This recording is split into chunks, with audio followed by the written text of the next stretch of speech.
Hello, everyone. Welcome to Mentor Series 3. Good morning, good afternoon, good evening, wherever you are joining in from. My last episode, I discussed the content area for the nursing licensing exam. In this current episode, I will help you to develop a comprehensive study plan.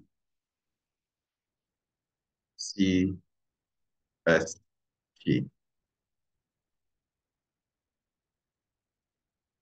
So without a plan, success cannot be guaranteed. When you have a proper plan, which I want to call a comprehensive study plan in this context, then perhaps you can be guaranteed of success in your exams. So let's look at the study plan that you have to adapt in order to answer the licensing exams. Now, I recommend 6 weeks of continuous studies prior to the examination. In the last episode, you saw that you are required to learn a lot of the content before you can sit for the exams. It means you actually need time to review majority of this content, if not all, before you can pass the exams. So 6 weeks is a reasonable time within which you can actually go through content in your area. So how do you develop a study plan? That's the question. That is what I'm here to guide you to do. Your study plan should have 3 phases. The first phase should be the content review, which should be in the morning, usually 2 to 3 hours. And the second phase should be the questions review, which is also 2 to 3 hours in the evening.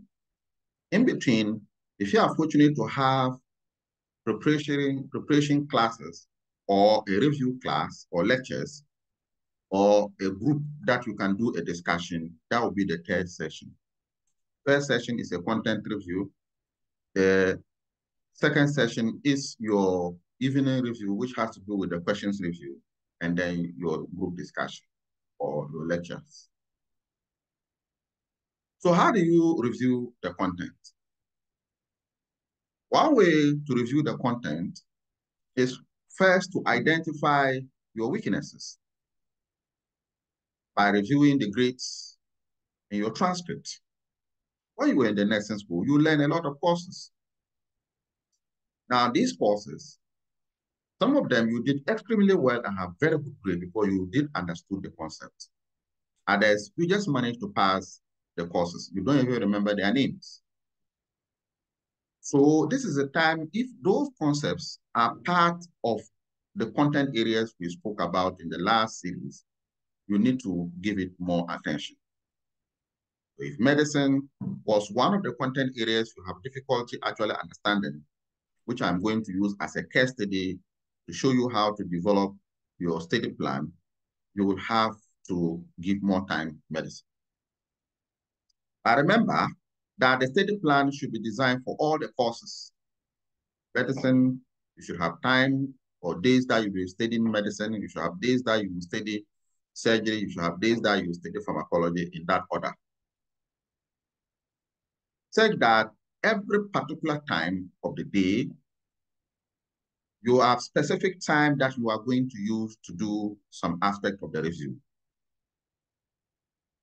Now, after identifying the weaknesses, the next thing you have to do is to now select one study material. And this is the problem for many candidates, and I want you to pay particular attention to this. Many candidates tend to juggle between several study materials, and it confuses them because it leads to information overload. Caught up in a situation where you are having so much to learn and you don't seem to understand the way to go around it. so many materials to open here and open there, it becomes difficult. So I recommend you select just one study material. It can be Kaplan, it can be Brunner and Sadat, it can be Davidson, it can be Saunders, or it can be Margaret Miles, or Public Health in the Tropics, depending on which area you belong. In the case of medicine, I will talk about Brunner and Sadat. So once you have selected your study material, and you now know that this is the one I'm going to be using to review the content, the next is to proceed to review the content. And when you are reviewing the content, you have to pay attention to the specifics. Let me use medical nursing to demonstrate that. So you pick your Brunner and Sadat, and then you try to harvest the specifics. Now, the trick is that in every medical examination or medicine exams, they use one model we call the Ames model to ask the questions. What do I mean by that? The Ames model, the A stands for etiology, the etiology. And the I stands for the identification of the condition. The M stands for the management. And the management there includes the medical management and the nursing management of the condition. So when you are reviewing the content, pay particular attention to the etiology of the condition, which are the causes. Every condition has an underlying cause. Very few of them, we do not know their cause, which we say they are idiopathic. So when you pick an example, liver cirrhosis, to do the review, you will have to find out the meaning of liver cirrhosis, which simply is fibrosis and hardening of the liver cells, or if you like, the hepatocytes. So I normally recommend that you draw a simple table to summarize the content in the table, and you must have a notebook when you are doing the review. So you do not want a situation where you just sit down and you are writing or you are reading as if you are reading a newspaper. No.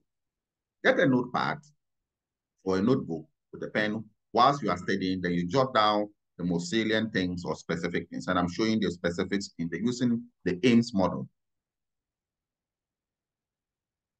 So the etiology of liver cirrhosis, you put it in the first column after you put liver cirrhosis down, and the meaning is fibrosis or hardening of the liver cells. The second column, put the cause there, the etiology. So the etiology here, we know that there are three major causes of liver cirrhosis from literature. One is chronic alcoholism, and two is infections or toxins, which will cause post-necrotic of the liver, or necrosis of the liver. And then the third one is biliary obstruction or biliary problems, biliary tract disorders, cholecystitis, cholangitis, polylithiasis, among others. So you put these three major causes under that column. Then you go to the signs and symptoms, which is the identification. So the second one, so we are done with the A aspect. The I aspect stands for identification of the condition. And to identify the condition, the examiner wants to know whether when you see a patient with that condition, you'll be able to tell what are the clinical manifestations, or if you like, the signs and symptoms of that condition. And mind you, the identification also ties in to the laboratory or the diagnostic investigation. And of course, if you like, the pathophysiology is the undercurrent. So you will have to identify the specific signs and symptoms. And mind you, pick signs and symptoms that are only peculiar to liver cirrhosis. That when you see a liver cirrhosis patient, you will know that this sign and symptom actually depict liver cirrhosis. So we do know that ascites is one of them. But the ascites have certain peculiar characteristics. One of it is that you will find a dilation of veins around the umbilicus, which we call the caput medusa, specific to liver cirrhosis. And apart from that, you also find network of vessels around the entire abdomen, which we call tidal angioma. Then we are also aware that the client with liver cirrhosis may end up having hematemesis, simply because there is an increase in intra-abdominal pressure from the consequences of the obstruction causing portal hypertension in the patient, and that resulted in esophageal varices, and then slight bruises or injury to these varices will lead to vomiting of blood in the patient. So they are peculiar to a patient with that condition. We put it down there. Then you go to the management. The management, you then also tease out the specifics that surrounds the concept of the management. We do know that we restrict certain medications that are metabolized by the liver, like whole compounds, like methyl-dopa, like paracetamol, among others, acetaminophen. Then we also know that we restrict protein because the liver is the one that metabolizes protein. And if the liver is diseased and cannot metabolize protein very well, the byproduct of protein will lead to the accumulation of ammonia in the body. Ammonia can cross the blood-brain barrier and lead to the development of coma, which we call the hepatic coma or hepatic encephalopathy. So we will anticipate the problems of the patient. So if the client is bleeding, sometimes we can give vitamin K injection to stop the pain. Sometimes we can transfuse. If the bleeding is too much, we can transfuse. Some medications that we'll give to deal with the excess fluid retention in the body may be diuretics. So when you identify all these things, then you put them there. But mind you, you do not give thiazide diuretics to a liver cirrhosis patient. It should be loop diuretics. Because when you give thiazide diuretics, it can also precipitate the hepatic coma. So take note, that's an objective question. So once you have identified all these things and you have put them down according to the cause, according to the identification, according to the management, you are done reviewing that concept and the specifics surrounding liver cirrhosis that the examiner may be interested in.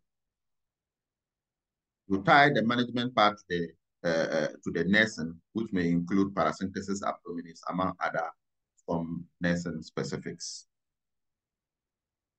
Ice normal saline lavage, for example.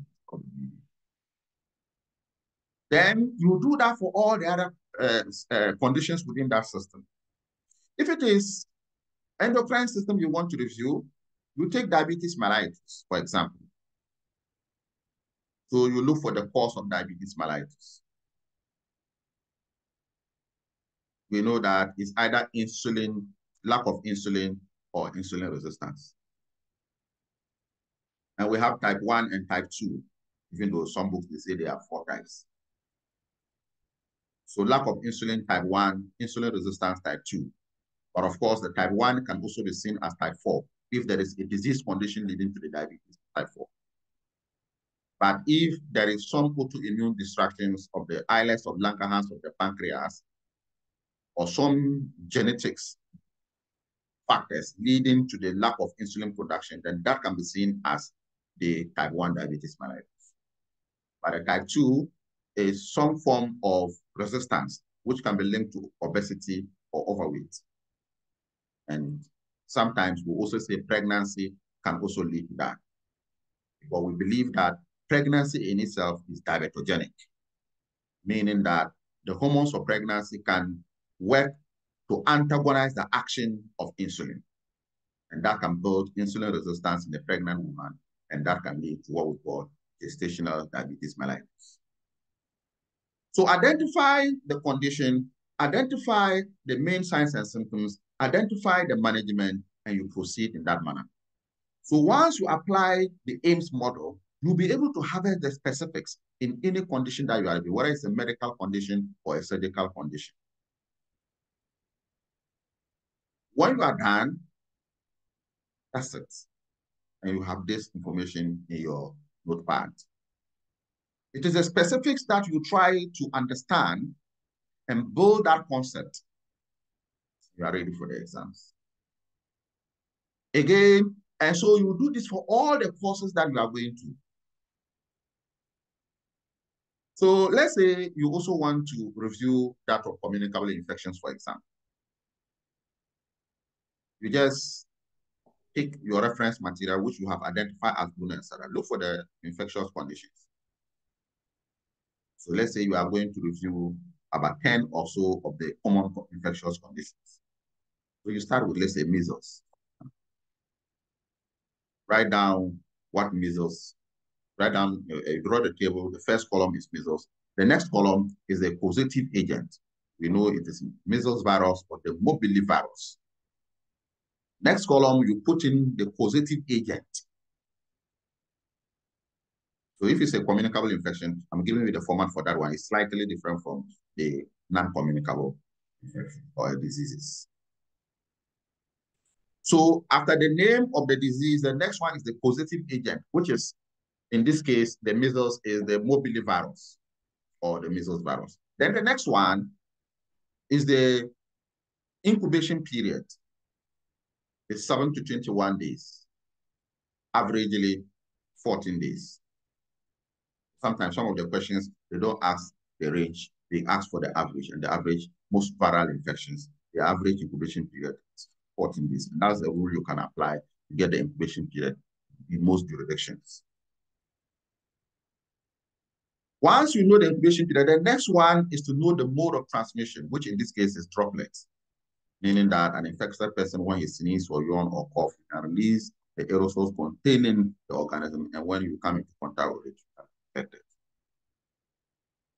Once we look at the mode of transmission, the next one is to look at the main signs and symptoms. Remember, the cardinal manifestations.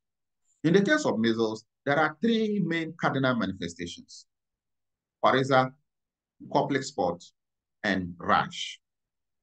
The coryza is runny nose, fever, and conjunctivitis.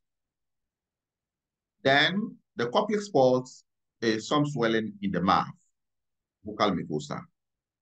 And that will come some 3 to 4 days before the appearance of the rash. And the rash is normally described as a maculopapular rash. And you must know the characteristics of the rash because there are several other infections that have rash, but you have to be able to differentiate the rashes. In the case of measles that we are using for this example, it's a maculopapular rash. Then you go to the next column, which is the management. So measles is a viral infection, mostly is symptomatic. Most viral infections or diseases is symptomatic management. Meaning if the client has fever, we deal with it. The client is dehydrated, we try to give fluid to deal with it, and so on and so forth. But most of the time we use vitamins to manage such patients. And remember that in every infection, the highest priority of the nurse is to isolate and barrier nurse the patient. So if the mode of transmission was droplet, we need to apply droplet infection prevention to include the masking and isolating the patient into side room away from people who are not infected. So get the format for summarizing these concepts and picking what the examiner wants, and you are done with looking for the specifics. The next one is to look at the questions. And here again, I would recommend that you pick one question bank. Don't juggle in between several question banks. You'll get confused. And you can get Kaplan, you can get Sounders, and you will be able to get somewhere. Again, the questions, make sure you divide them according to the papers. So you have 3 written papers. So you should have, maybe try 100 questions in a day. And the 100 questions a day, 40 questions should be for paper 1, 40 questions should be for paper 2, and 20 questions for paper 3. In the exam, they will give you 1 minute per question. But when you are doing the review, please try to do it less than 45 seconds. If I were you, I'll do it in 30 seconds. Build your pace and your speed. Don't don't review the questions and the rationale together. Rather, finish reviewing the question, test yourself, and then review the answers with the rationale, so that you are able to tell even the ones you had correct, review the rationale, and it opens your understanding to the concept better. The ones you didn't get correct, you know the reason why you didn't get them correct. Whilst doing that, please pay particular attention to the ones that the questions that were not familiar to you, or the concept in the question that were not familiar to you. And when you get that, you can then do the review in your subsequent review. So in the morning, you have content review. So if you review on liver cirrhosis, then in the evening, the questions you are going to answer should be on liver cirrhosis. If you have a study group, then it's better you share some of the topics among yourselves. So, and I don't recommend a study group more than 5. A minimum of 3, a maximum of 5 candidates to form a study group. So you give topics, you share the topics among yourself. Everyone goes to review. So this one review liver cirrhosis. This one reviews hepatitis. This one reviews hepatic encephalopathy. This one reviews esophageal varices. This one reviews that. So when you come to sit, all of you have your content area that you have reviewed, then you share the knowledge. Then you can do the questions review together and check the answers together. And you are learning holistically. You do that for each of the courses. And rest assured you work. I've used this strategy to assess several of my candidates over the past decade, and they have passed. They are working in different parts of the world, as we see. So if this is the study material, for example, scan through it and identify the specifics. Now you know the specifics using the AIMS model. What is the cause of this condition? What is the, so the condition here is esophageal varices. What is the cause? What are the main features, which is the identification? And then what are the main management systems? So you tease that out. Esophageal varices, dilation of esophageal veins, mainly caused by liver cirrhosis or portal hypertension. And we do know that the client will have caput medusa. The client may be vomiting of blood, which is hematemesis, and may be extremely weak. And the liver enzymes will be high. So LDH, which is lactase dehydrogenase, aspartate transaminase, and alanine transferase, these ones will go up. Then in the management, you know what to put in there. Ice normal saline lavage to arrest the bleeding. Transfusion with fresh blood, because we know that the client is having problem with the clotting factors. And so fresh blood will be helpful in dealing with bleeding. Then some procedures like the Sengstaken Blackmore 2 procedure can be recommended. So once you identify and tease out the specifics according to the AIMS model, quickly you will put that into your table or in your notepad. Another one is here, hepatic encephalopathy. So if you want to review that, the easiest way is to pick up the cause. What is the cause of this condition? It's as a result of accumulation of ammonia. Why? Because the liver is not working. So the cause is what? Liver cirrhosis. And it's simply because the liver is not functioning. Then the liver cannot metabolize ammonia and convert the ammonia to urea for excretion. So ammonia will accumulate in the body and lead to the suppression of the functions of the CNS. And that will lead to the coma. This condition presents as an early stage, warning stage, where the level of consciousness of the patient will start to change. Irritability, insomnia, confusion, disorientation, before the patient will start going into the main symptoms, which are the coma and the hysteresis and all that. So identify the earliest and then the late signs and symptoms, because the examiners ask questions around that. In terms of management, we do know that you have to do a thorough neurological assessment, but we know that is the central nervous system will be affected. Even though it's a GIT problem, but the central nervous system will be affected. So you need to do an assessment. And protein diet should be restricted in this patient because we have just explained that when you take in protein, the byproduct of its metabolism will be ammonia. But the liver is not fine to do the metabolism. So you are going to have a situation where the ammonia will accumulate in the body and which will lead to deformation. So restrict protein intake in it. The same applies to salt because the client will be having ascites and more edema and all that. So if you take more salt, it will increase the ascites. But of course, the client needs energy, so high calorie, and of course, the client needs vitamins, so vitamin K supplement may be very helpful.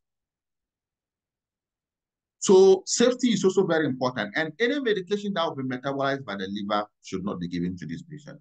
Thiazines, gold compounds, methyl dopa, and of course, acetaminophen or paracetamol. So these are contraindicators. So if the examiner asks which medications are contraindicated, that is a red flag there. Take note of it. So you put this in your aims, the cause, the identification, and the management, and you are good to go. So when you finish, your table will look like this. Simple. You have your condition, you have the meaning of the condition, you have your etiology, you have your signs and symptoms or your main features, which are the identification, and you have the management. So it makes life easier for you because you are harvesting or removing or synthesizing the content to remove the specifics in the content that are relevant for the exams. Remember, the exams, as I mentioned earlier, is about specifics. It's not about general knowledge. Therefore, there is a need for you to learn how to tease out the specifics information in your review material or your study material so that you are ready to answer the questions when they present them to you. I hope this will help you to be able to